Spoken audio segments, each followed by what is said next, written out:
வணக்கம் நண்பர்களே. UPSC 2022 preliminary examination exam hall real time execution approach இதை தான் நம்ம இந்த வீடியோவில் டிஸ்கஸ் பண்ண போகிறோம். இந்த ரியல் டைம் எக்ஸிக்யூஷன் அப்படிங்கிறது நாளைக்கு நீங்கள் ப்ரிலிமினரி எக்ஸாமினேஷன் சென்டரில்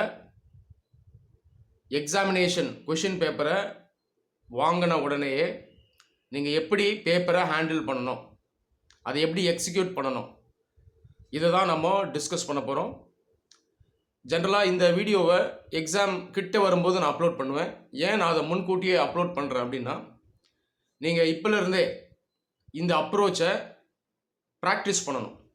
நீங்கள் மாடல் டெஸ்ட்லாம் இப்போ எடுப்பீங்க இல்லையா, இந்த மாடல் டெஸ்ட்டை எடுக்கும் பொழுது இந்த அப்ரோச்சை மனசில் வச்சுட்டு நீங்கள் எக்ஸிக்யூட் பண்ணிங்கன்னா ஆட்டோமேட்டிக்காக அது உங்களுக்கு ரொம்ப ஈஸியாக இருக்கும். நாளைக்கு ஆக்சுவல் எக்ஸாமினேஷனில் போய் உட்காரும் பொழுது இதை நீங்கள் சுலபமாக பண்ணிடலாம். மாடல் டெஸ்ட் சீரீஸ் இதை எப்படி அட்டென்ட் பண்ணணும், எப்படி ப்ராப்பராக யூட்டிலைஸ் பண்ணணும் அப்படிங்கிறத பற்றி தனியாக ஒரு வீடியோ நான் ஏற்கனவே அப்லோட் பண்ணியிருக்கேன். ரொம்ப முக்கியமான வீடியோ அது. பல மாணவர்கள் இந்த மாடல் டெஸ்ட்டு இதில் மிகப்பெரிய ஒரு மிஸ்டேக்கை பண்ணுவாங்க. அதே அவங்களுடைய டவுன்ஃபாலுக்கு ஒரு காரணமாயிரும். இந்த வீடியோவை கண்டிப்பாக நீங்கள் பார்க்கணும். மாடல் டெஸ்ட் சீரீஸ் கீவேர்டு அடிச்சிங்கன்னா கிடைக்கும், அதை பாருங்கள். அதனுடைய லிங்க்கை நான் அந்த வீடியோடைய டிஸ்கிரிப்ஷனில் வைக்கிறேன். உங்களுக்கு ஈஸியாக இருக்கும். ஒரு வாட்டி அதை ஃபுல்லாக பார்த்துடணும். அந்த மாடல் டெஸ்ட் சீரீஸ் அப்ரோச் வீடியோவில் நான் சொன்ன மாதிரி தான் நீங்கள் இப்போலேருந்தே மாடல் டெஸ்ட்டை நீங்கள் எடுத்துகிட்டு வரணும். சரி, இப்போது exam all real time execution நீங்கள் காலையில் போகிறீங்க. ஃபர்ஸ்ட் பேப்பர் ஜிஎஸ் பேப்பர் வாங்கின உடனேயே நிறைய பேர் பண்ணுற தப்பு, எடுத்த உடனே ஆன்சர் பண்ண ஆரம்பிச்சிருவாங்க. இந்த மாதிரி செய்யக்கூடாது. ஜென்ரலாக ஃபஸ்ட்டு பேப்பர் இதனுடைய அப்ரோச் பார்த்தீங்கன்னா 100 கேள்வி இருக்கும். 100 கேள்வியில் நமக்கு என்ன தேவை? இது ஒரு ஸ்க்ரீனிங் டெஸ்ட்டு தான்.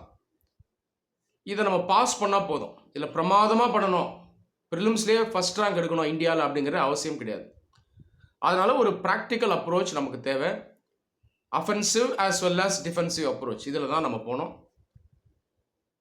அப்ராக்சிமேட்டாக 100 கேள்வியில் ஒரு 85 கேள்வி அட்டெம்ப்ட் பண்ணணும். அப்ராக்சிமேட்டாக சொல்கிறேன், நான் சொன்னதுக்காக கரெக்டாக 85 அடிக்கூடாது. அப்ராக்சிமேட்டாக அட்டெம்ப்ட் பண்ணுறது, அதாவது அட்டெம்ப்ட் பண்ணுறது 85 அப்படின்னா இதில் அப்ராக்சிமேட்டாக ஒரு 18க்கு மேலே நெகட்டிவ் போகக்கூடாது. 18 இதுக்கு மேலே நெகட்டிவ்ஸ் போகக்கூடாது. அந்த அளவுக்கு ஒரு அக்யூரஸியை நம்ம மெயின்டைன் பண்ணணும். சரிங்களா? மோர் ஆர்லெஸ். அப்போ நீங்கள் என்ன பண்ணணும்னா இப்போலேருந்து இந்த மாடல் டெஸ்ட் எடுக்கும்போது கூட இதே மாதிரியான ஒரு அக்யூரசி லெவலை நீங்கள் மெயின்டைன் பண்ணிட்டு வரணும். பேப்பரை கையில் வாங்குறீங்க, முதல் ஒரு 5லேருந்து 6 நிமிஷம், 7 நிமிஷம் கூட எடுத்துக்கலாம், தப்பு இல்லை. இது ரொம்ப குரூஷியல். ஓவராலாக அந்த பேப்பரை பார்க்கணும், அனலைஸ் பண்ணணும். கேள்விகள் எப்படி இருக்குது, நேச்சர் எப்படி இருக்குது அப்படிங்கிறத பார்க்கணும். நிறைய பேர் இந்த பேப்பரை வாங்கினோன்னா பயந்துருவாங்க. ஒரு சில வருடங்கள் பார்த்தீங்கன்னா கொஷின்ஸ் கொஞ்சம் ட்ரிக்கியாக இருக்கும். எப்பயுமே யூபிஎஸ்சியில் மிகப்பெரிய மாற்றம்லாம் இருக்காது, கொஞ்சம் முன்ன பின்ன இருக்கும். கொஞ்சம் டிஃபிகல்ட்டி லெவல் அதிகமாக இருக்கும், சில வருடங்கள் டிஃபிகல்ட்டி லெவல் கம்மியாக இருக்கும். இவ்வளோ தான் வித்தியாசம். ரொம்ப டிராஸ்டிக்காலாம் மாற்றங்கள் இருக்காது. ஆனால் நிறைய மாணவர்கள் பார்த்தீங்கன்னா பேப்பரை வாங்கின உடனே ஃபங்க் ஆகிடுவாங்க, அவங்க பயந்துருவாங்க. இந்த தப்பு பண்ணக்கூடாது. பொறுமையாக கோத்ரூ பண்ணணும். 5 நிமிஷம் 6 நிமிஷம் பொறுமையாக பாருங்கள். ஃபுல்லாக கேஜ் பண்ணுங்கள் பேப்பரினுடைய நேச்சர் எப்படி இருக்குது, டிஃபிகல்ட்டி லெவல் எப்படி இருக்குன்றதை பாருங்கள். நீங்கள் கரெக்டாக ப்ரிப்பேர் பண்ணி இருந்தீங்க அப்படின்னா உங்களால் இதை ஈஸியாக உணர முடியும். ஒரு சில வருடங்களில் ஜிஎஸ் பேப்பர் பார்த்தீங்கன்னா கொஞ்சம் கஷ்டமாக இருக்கும், அந்த டிஃபிகல்ட்டி லெவல் கொஞ்சம் அதிகமாக இருக்கும்.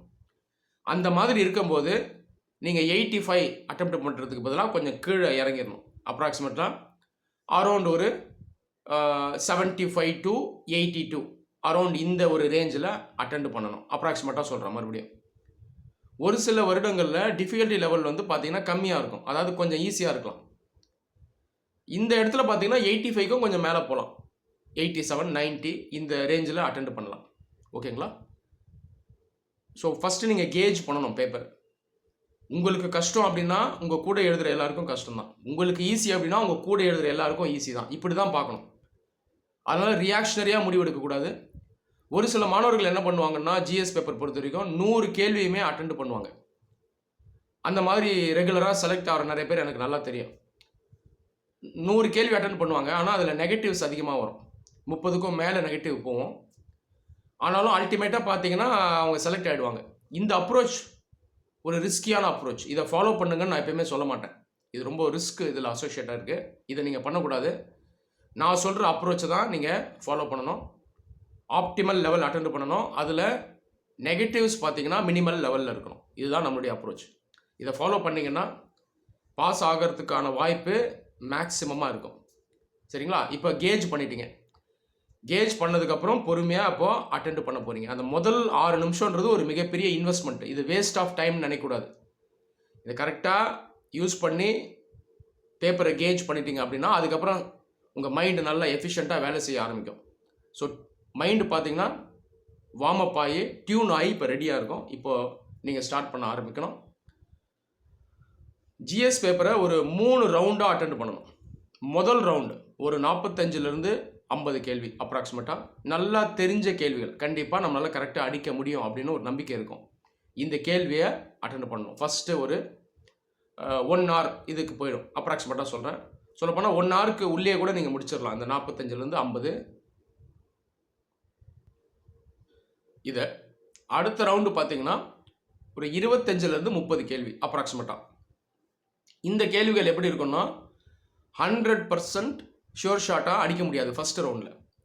இது ஜென்ரலாக 50-50, 60-40, 70-30ன்னு சொல்லுவாங்க. நான் இதை எப்படி சொல்லுவேன்னா டஃப் அனாலிட்டிக்கல் கொஷின்ஸ்.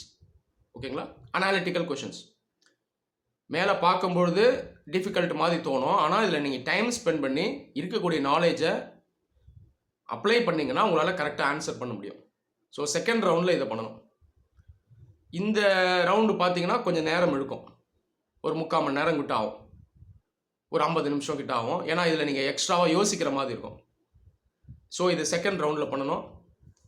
கடைசி ரவுண்ட் ஒரு 5லேருந்து 6 கேள்வி அப்ராக்சிமேட்டாக ஒரு 5 கேள்வி. இதை வந்து கொஞ்சம் ரிஸ்க் எடுத்து கெஸ் பண்ணலாம். இதுக்கு மேலே கெஸ் பண்ணக்கூடாது. 5 தான். இந்த 5 கூட பார்த்தீங்கன்னா ரொம்ப வைல்டு கெஸ்லாம் கிடையாது. இதுலேயும் மறுபடியும் இருக்கிற நாலேஜை வச்சு இந்த ஸ்டேட்மெண்ட் ஆன்சராக இருக்கலாம், இல்லை இந்த ஆப்ஷன் ஆன்சராக இருக்கலான்றதை நீங்கள் கெஸ் பண்ணுறீங்க. 5க்கு மேலே இந்த கெஸ் இருக்கக்கூடாது. இந்த கெஸ்ஸும் கூட பார்த்தீங்கன்னா லாட்ரி கெஸ் கிடையாது. ரைட்டா? ஸோ இதுதான் ஓவரால் அப்ரோச். ரஃப் ஒர்க்கை யூஸ் பண்ணணும். பின்பக்கம் எம்டி ஷீட் கொடுத்துருப்பாங்க. அந்த ரஃப் ஒர்க்கில் நீங்கள் தேவையானதை நோட் பண்ணலாம். கேள்விகள் அடுத்தடுத்த ரவுண்டில் பண்ண போகிறத அதில் மார்க் பண்ணி வைக்கலாம். அவசரப்பட்டு மார்க் பண்ணிடாதீங்க. ஓஎம்ஆர் ஷீட்டில் பென்னை யூஸ் பண்ணி மார்க் பண்ணாதீங்க. ஒருவேளை ஒரு கேள்வி அன்ஷூராக இருக்குது அப்படின்னா பின்பக்கம் ரஃப் ஒர்க்கில் அதை மார்க் பண்ணி வச்சுக்கோங்க. எந்த கேள்வி அது மறுபடியும் செகண்ட் ரவுண்டில் அட்டன் பண்ணலான்றதை மார்க் பண்ணி வைங்க. அப்படின்னா பென்சிலில் லைட்டாக மார்க் பண்ணி வச்சுருங்க. அதுக்கப்புறம் அதை அந்த ஆப்ஷனை மாற்றணும்னு நினச்சாலும் நீங்கள் அதை எரேஸ் பண்ணிவிட்டு பென்னில் மார்க் பண்ணலாம். இல்லை அதை ஃபுல்லாக கூட எரேஸ் பண்ணிவிட்டு விட்டுலாம். அவசரப்பட்டு பென்னில் மார்க் பண்ணிட்டீங்கன்னா அதுக்கப்புறம் மாற்றுறது கஷ்டம். ஓஎம்ஆர் ஷீட் பொறுத்த வரைக்கும் கான்சன்ட்ரேஷன் ரொம்ப ரொம்ப முக்கியம். ஒரு சில பேர் கரெக்ட் ஆன்சரை அரைவ் பண்ணிடுவாங்க. ஆனால் கான்சன்ட்ரேஷன் இருக்காது. ஷேட் பண்ணும்போது ஏக்கு பதிலாக பியோ இல்லை சிக்கு பதிலாக பியோ இல்லை டியோ ஷேட் பண்ணிடுவாங்க. இதில் ரொம்ப கவனமாக இருக்கணும். எக்ஸாமினேஷன் ஹால்குள்ளே போயிட்டிங்கன்னா ஒட்டுமொத்த உலகத்தையே மறந்து கான்சன்ட்ரேட் பண்ணி எழுதணும். அப்போ தான் நம்மளால் ஜெயிக்க முடியும். இந்த டஃப் அனாலிட்டிக்கல் பார்ட் சொன்ன பார்த்தீங்களா, இதில் வர கேள்விகள் கூட யூபிஎஸ்சி மாணவர்களுக்கு சில விஷயங்களை சுலபமாக ஆக்கி வச்சுருப்பாங்க. உதாரணத்துக்கு இந்த கேள்விகளில் ஒரு 4 ஸ்டேட்மெண்ட் இருக்குன்னு வைங்க. 4 ஸ்டேட்மெண்ட்டில் 2 ஸ்டேட்மெண்ட் பற்றி நல்ல நாலேஜ் இருக்குது அப்படின்னாலே அதை வச்சு ஆன்சர் அரைவ் பண்ணுற மாதிரி தான் இருக்கும். உதாரணத்துக்கு இப்போது ஸ்டேட்மெண்ட் 1, 2, 3, 4 இருக்குன்னா 1 and 3 பற்றி ஐடியா இருக்குது, 2 and 4 பற்றி ஐடியாவே இல்லைனா கூட அந்த ஸ்டேட்மெண்ட் அனலைஸ் பண்ணிட்டீங்கன்னா அது கீழே ஆப்ஷன்ஸ் பார்த்தீங்கன்னா அதை வச்சு கரெக்டாக அரைவ் பண்ணுற மாதிரி யூபிஎஸ்சி வச்சுருப்பாங்க. அதை வச்சு நம்ம ரூல் அவுட் பண்ணிடலாம். அதனால் அந்த அனாலிட்டிக்கல் கொஷின்ஸ் தான் ட்ரம்ப் கார்டை. இதை விட்டுறக்கூடாது. நிறைய பேர் சோம்பேறித்தனப்பட்டு இதை விட்டுடுவாங்க. ஆனால் படிக்கணும். நம்மளுடைய அறிவை மதித்து படிக்கணும். பிளைண்டு மெமரியை யூஸ் பண்ணி எக்ஸாமை சாதிச்சிடணும்னு நம்ம நினைக்கக்கூடாது. இந்த டஃப் அனாலிட்டிக்கல் குரூப்பில் வர கேள்விகள் நிறைய நீங்கள் பார்த்தீங்கன்னா எக்ஸிஸ்டிங் நாலேஜை வச்சு பொறுமையாக படித்து அப்ளை பண்ணாலே கரெக்ட் ஆன்சர் வரக்கூடிய வாய்ப்பு இருக்குது. அதனால் இந்த டைம் ஸ்பெண்ட் பண்ணணும். இந்த அனாலிசிஸ் பண்ணுற இந்த ஸ்கில்லை இப்போயே நீங்கள் வளர்த்துக்கணும். இப்போ இந்த பிப்ரவரி மாதத்துலேருந்தே வளர்த்துடணும். அதுக்கப்புறம் அதை செப்பரேட்டாக வளர்க்க முடியாது. சரிங்களா? இது ரொம்ப குரூஷியல். ஸோ இதுதான் ஜிஎஸ் பேப்பர். இப்படி தான் அப்ரோச் பண்ணணும். ஸோ பேப்பர் அனலைஸ் பண்ணி பேஸ்ட் ஆன் இட்ஸ் மெரிட் நீங்கள் அப்ளை பண்ணணும். வேறு யார் சொல்கிறதையும் பிளைண்டாக ஃபாலோ பண்ணக்கூடாது. இப்போது சிசாட் பேப்பருக்கு வரேன். ஃபஸ்ட்டு பேப்பர் முடித்த உடனேயே கூலாக விட்டுடுங்க. தேவையில்லாமல் நெட்டில் போய் அனலைசிஸ் பண்ணுறது வேண்டாம். எக்ஸாம் ஹாலுக்கு வந்துருக்கூடிய மற்ற பசங்களோட உட்காந்து பேசுகிறது இதெல்லாம் வேண்டாம். இந்த டைமில் வந்து நெகட்டிவ் தாட்ஸ் பில்ட் ஆகும். இதில் நிறைய பேர் பார்த்தீங்கன்னா தேவையில்லாமல் நேரத்தை ஸ்பெண்ட் பண்ணி ஸ்ட்ரெஸ் ஆகிடுவாங்க. அதுக்கப்புறம் இதனாலேயே சிசாட் பேப்பரில் ஃபெயில் ஆகிடுவாங்க. இந்த மாதிரி நான் நிறைய பேர் அப்சர்வ் பண்ணியிருக்கேன். இந்த தப்பை பண்ணக்கூடாது. கரெக்டாக நீங்கள் பண்ணிட்டீங்கன்னா பாஸ் ஆக தான் போகிறீங்க. அதுக்கு மேலே ஆராய்ச்சி வேணாம், விட்டுருங்க. சரி, இப்போ சிசாட் பேப்பருக்கான ப்ரிப்ரேஷன் வீடியோ நம்ம சேனலில் இருக்குது. அதை ஃபுல்லாக பாருங்கள். சரி, இப்போ ரியல் டைம் எக்ஸிக்யூஷன் ஃபார் சிசாட்டில் 80 கேள்வி இருக்கும். நமக்கு இந்த எக்ஸாமினேஷனை பாஸ் பண்ணணும், அவ்வளோதான். நம்ம வந்து இதில் மாஸ்டர்னு ப்ரூவ் பண்ணணுன்ற அவசியம் இல்லை. அதனால் ப்ராக்டிக்கல் அப்ரோச் தான் தேவை. 33%, அதாவது 33.33%, 1/3 கரெக்டாக அடித்தா போதும், நம்ம பாஸ் பண்ணிடுவோம். அப்போ அப்ராக்சிமேட்டாக 27 கேள்வி கரெக்டாக அடிக்கணும். நெட்டாக 27 மட்டும் அடித்தா போதும்னு போனால் ஆபத்து. அப்போது நம்மளுடைய ப்ராக்டிக்கல் அப்ரோச் எப்படி இருக்கணும்னா 80 கேள்வியில் ஒரு 45லேருந்து 50 கேள்வி வரைக்கும் நான் வந்து அட்டெம்ப்ட் பண்ணுவேன். இதில் நெகட்டிவ்ஸ் மினிமலாக இருக்கணும். ஒரு 4-5க்கு மேலே நெகட்டிவ் போகக்கூடாது. இந்த அப்ரோச் பார்த்தீங்கன்னா பெஸ்ட் அப்ரோச். இந்த மாதிரி அப்ரோச்சில் போனீங்கன்னா மேக்ஸிமம் பாஸ் ஆகக்கூடிய வாய்ப்பு இருக்குது. ஒரு சில பேர் 60-70 அட்டெம்ப்ட் பண்ணுவாங்க. தங்களுடைய ஈகோவை சாட்டிஸ்ஃபை பண்ணுறதுக்கு இந்த மாதிரி வேலையெல்லாம் வைக்கக்கூடாது. சரியா? அதனால் ப்ராக்டிக்கல் அப்ரோச் நமக்கு தேவை. சிசாட்டில் பார்த்தீங்கன்னா மேக்ஸிமம் கான்சன்ட்ரேஷன் இருக்கணும். ஜிஎஸ் பேப்பர் விட சொல்லப்போனால் இதில் தான் கவனம் அதிகம் தேவை. இதுலேயும் கொஞ்சம் கான்சன்ட்ரேஷன் மிஸ் பண்ணிங்கன்னா தப்பாக ஆன்சர் பண்ணிவிடுவீங்க. அதே போல் ஷேட் பண்ணும்போது மாற்றி ஆப்ஷனை சூஸ் பண்ணிடுவீங்க. சிசாட் பேப்பருக்கு ரஃப் ஒர்க்கு மஸ்ட்டு. பின்பக்கம் முடிஞ்ச வரைக்கும் ரஃப் ஒர்க்கை யூஸ் பண்ணுங்கள். இதுலேயும் நீங்கள் எக்ஸாமினேஷன் ஸ்டார்ட் பண்ணும்போது ரஃப் ஒர்க்கை வந்து உடச்சிருங்க. காலமாக போட்டு பாக்ஸாக உடச்சிருங்க. ஸ்பேஸ் வந்து மினிமைஸ் ஆகும். இப்போ வந்து ஒரு பேஜ் இருக்குன்னா 6 பாக்ஸாக பிரிச்சிடணும். சிம்பிளான ஒரு எக்ஸாம்பிள் தான், ஒரு அப்ரோச் தான் அது. அப்போ பார்த்தீங்கன்னா ஒரு பாக்ஸ்குள்ளேயும் மேக்ஸிமம் யூஸ் பண்ணதுக்கப்புறம் அடுத்த பாக்ஸ் போவீங்க. ரஃப் ஒர்க் வந்து மினிமைஸ் ஆகும், அந்த பேஜ் வேஸ்ட் ஆகாது. இந்த மாதிரி பண்ணுங்கள். முதல் ரவுண்டில் நீங்கள் என்ன பண்ணணும்னா ஏதாவது ஒரு பார்ட்டை சூஸ் பண்ணிடலாம். சிசாட்டில் உதாரணத்துக்கு காம்ப்ரஹென்ஷன் சூஸ் பண்ணுறீங்கன்னா ஃபஸ்ட் ரவுண்டில் இதை எடுத்துக்கோங்க. முதல் ஒரு அரை மணி நேரம் காம்ப்ரஹென்ஷன், ஒரு 8 கேள்வி கிட்ட அட்டெண்ட் பண்ணலாம். அடுத்த ரவுண்டு என்ன பண்ணணும்னா இன்னொரு பகுதிக்கு போயிடணும். உதாரணத்துக்கு மேக்ஸ் போயிடணும். அடுத்த ரவுண்டு எங்கே வரணும்னு பார்த்தீங்கன்னா அனாலிட்டிக்கல் ரீசனிங் இல்லை மென்டல் எபிலிட்டி, இந்த பகுதிக்கு போகணும். அப்புறம் மறுபடியும் காம்ப்ரஹென்ஷனுக்கு வரணும். இந்த மாதிரி உடச்சி பண்ணணும். அப்ராக்சிமேட்டாக ஒரு 20லேருந்து 25 நிமிஷம் நீங்கள் வச்சுக்கலாம்.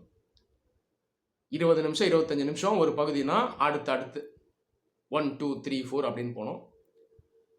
இதில் இருக்கக்கூடிய ஒரு அட்வான்டேஜ் என்னென்னா மொனாட்டனி இருக்காது, மைண்டு லாக் ஆகாது, கொஞ்சம் ஃப்ரெஷ்ஷாக இருக்கும். அதே போல் நீங்கள் வந்து 1 மணி நேரம் ஃபுல்லாக ஒரே பகுதியில் உட்காந்துட்டீங்க அப்படின்னா, இப்போ உதாரணத்துக்கு மென்டல் எபிலிட்டியோ அனாலிட்டிக்கல் ரீசனிங்கோ போகிறீங்க. அதில் ஒரு ஸ்டேட்மெண்ட்டுக்குள்ளேயே கேள்விகள் 4-5 இருக்கும். ஒருவேளை நீங்கள் 10-15 நிமிஷம் ஸ்பெண்ட் பண்ணுறீங்க, அந்த கேள்வி அனலைஸ் பண்ணி ஆன்சருக்கு அரைவ் பண்ண முடியலன்னா அந்த 10-15 நிமிஷம் வேஸ்ட்டாக போயிடும். அதனால் ஒரே பகுதியிலே உட்காந்துட்டு இருக்கக்கூடாது, அடுத்தடுத்து மூவ் ஆகிட்டு போய்கிட்டே இருக்கணும். சரியா? இதுதான் அப்ரோச் ஃபார் சிசாட். இந்த அப்ரோச்சை இப்போலேருந்தே நீங்கள் அப்ளை பண்ணணும். இப்போ நீங்கள் மாடல் டெஸ்ட் எடுக்கும் போதே நான் சொன்ன அப்ரோச்சை இப்போலேருந்தே ப்ராக்டிஸ் பண்ணணும். ஸோ மாடல் டெஸ்ட் அகாடமியில் எடுக்கிறீங்கன்னா அதோடு சேர்ந்து நீங்கள் ப்ரீவியஸ் இயர் பேப்பர்ஸும் சால்வ் பண்ணிட்டு வரணும். 2011 ஆரம்பித்து நான் சொன்ன அப்ரோச்சில் அப்படியே சால்வ் பண்ணிட்டு வாங்க. இன்டர்நெட்டில் பார்த்தீங்கன்னா சிசாட் சம்மந்தமாக நிறைய தப்பான அட்வைஸ் இருக்கும். ஒரு சில பேர் சொல்லுவாங்க இங்கிலீஷை வச்சே பாஸ் பண்ணுங்கன்னு சொல்லுவாங்க. இன்னும் சில பேர் மேக்ஸை வச்சே பாஸ் பண்ணுங்கன்னு சொல்லுவாங்க. இதெல்லாம் ஃபாலோ பண்ணக்கூடாது. கேள்வி எந்த பிரேக்கப்பில் இருக்கும் நம்மளால் சொல்ல முடியாது. அதனால் முடிஞ்ச வரைக்கும் எல்லாத்துலேயும் ஓரளவுக்கு ஸ்ட்ரெங்தன் பண்ணுவேன்னு போகிறது தான் புத்திசாலித்தனம்.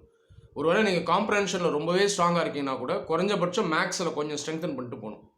ஸ்கூல் லெவலில் தான் இவங்க வந்து இந்த ஸ்டாண்டர்டை வச்சுருக்காங்க.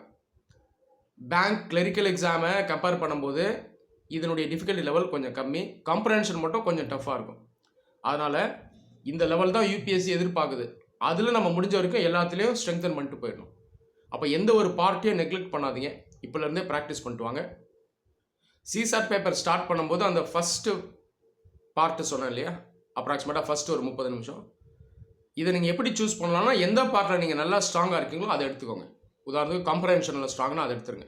ஏன்னா உங்களுடைய ஸ்ட்ரென்த்தை ஃபஸ்ட்டு எடுத்துட்டிங்கன்னா மேக்ஸிமம் அக்யூரஸியில் முதல் 30 நிமிஷம் எவ்வளோ அட்டெண்ட் பண்ண முடியுமோ நீங்கள் பண்ணிடலாம். ஒருவேளை மேக்ஸில் நீங்கள் ஸ்ட்ராங்னா அதை எடுத்துக்கோங்க, உங்கள் இஷ்டம் தான். ஆனால் அதிலே இருக்கக்கூடாது, மைண்டு லாக் ஆயிரும். அவங்கள அறியாமல் மைண்டு லாக் ஆயிரும். அதுக்கப்புறம் அவங்களால சரியாக சிந்திக்க முடியாது, அதிலே விட்டுட்டு வந்துடுவாங்க. இந்த தப்பை பண்ணாதீங்க. ஓரளவுக்கு டீசெண்டாக ஒரு 50 கேள்வி கிட்ட அட்டெண்ட் பண்ணிட்டீங்க. மினிமம் நெகட்டிவ்ஸ் இருக்குது, அதுக்கப்புறமும் டைம் இருக்குது, ஒருவேளை ஒரு 15 நிமிஷம் கூட இருக்குன்னா ஸ்டாப் பண்ணிக்கலாம், ஒன்றும் தப்பு இல்லை. இங்கே வந்து மறுபடியும் ஈகோவை நான் காட்டுவேன், என்னுடைய அறிவை நான் ப்ரூவ் பண்ணுறேன் பாருன்னு சொல்லி மேற்கொண்டு சில பேர் அட்டெண்ட் பண்ண போவாங்க. அதில் நிறைய நெகட்டிவ்ஸ் வரும். இந்த தப்பு பண்ணக்கூடாது, ப்ராக்டிக்கலாக இருக்கணும்.